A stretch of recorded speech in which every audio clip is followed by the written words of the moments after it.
Hi friends, welcome to our channel. இன்னைக்கு வீடியோவில் நம்ம ஒரு ஹேர் மாஸ்க்கு தான் பார்க்க போகிறோம். இந்த ஹேர் மாஸ்க்கு போடுறனால நம்ம ஸ்கேல்பில் டேண்ட்ரஃப் இல்லாமல் பார்த்துக்கலாம். ஸ்கேல்ப் நல்லா நீட்டாக க்ளீனாக வச்சுக்கலாம். அதே மாதிரி கிரே ஹேர் வராமையும் பார்த்துக்கலாம்.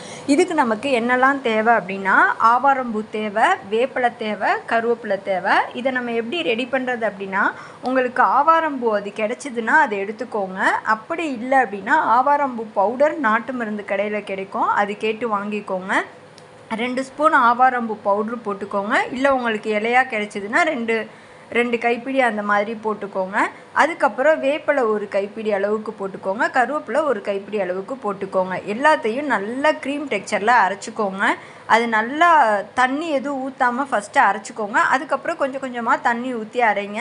அப்படி இல்லை சாப்பாடு வடித்த கஞ்சி இருந்ததுன்னா அதை கூட கொஞ்சம் கொஞ்சமாக ஊற்றி அரைச்சிருங்க. அது நல்லா க்ரீம் டெக்ஸ்சரில் வந்துடும். இப்போ இதை உங்கள் ஸ்கேல்பில் அப்ளை பண்ணுங்கள். ரூட்டில் இருந்து ஹேர் எண்டு வரைக்கும் அப்ளை பண்ணுங்கள். அப்ளை பண்ணிவிட்டு ஒரு 20 to 25 மினிட்ஸ் ரெஸ்ட்டில் விட்டுருங்க. அதுக்கப்புறம் மைல்டு ஷாம்பு போட்டு வாஷ் பண்ணிவிட்டு வாங்க. இந்த மாதிரி பண்ணுறனால உங்கள் ஸ்கேல்ப் நல்லா நீட்டாக க்ளீனாக இருக்கும். அதே நேரத்தில் உங்கள் முடி நல்லா ஹைட்ரேட்டடாக இருக்கும். க்ரே ஹேர் வராமல் தடுக்கும். ஹேரும் நல்லா சாஃப்டாக ஸ்மூத்தாக இருக்கும். ட்ரை பண்ணுங்கள். ட்ரை பண்ணிவிட்டு எப்படி இருக்குன்னு ரிசல்ட்டை கமெண்ட் பண்ணுங்கள். நீங்கள் ஹோம் ரெமடிஸ் ஃபாலோ பண்ணுறவங்களா இருந்தீங்கன்னா நம்ம சேனலை சப்ஸ்கிரைப் பண்ணி வச்சுக்கோங்க.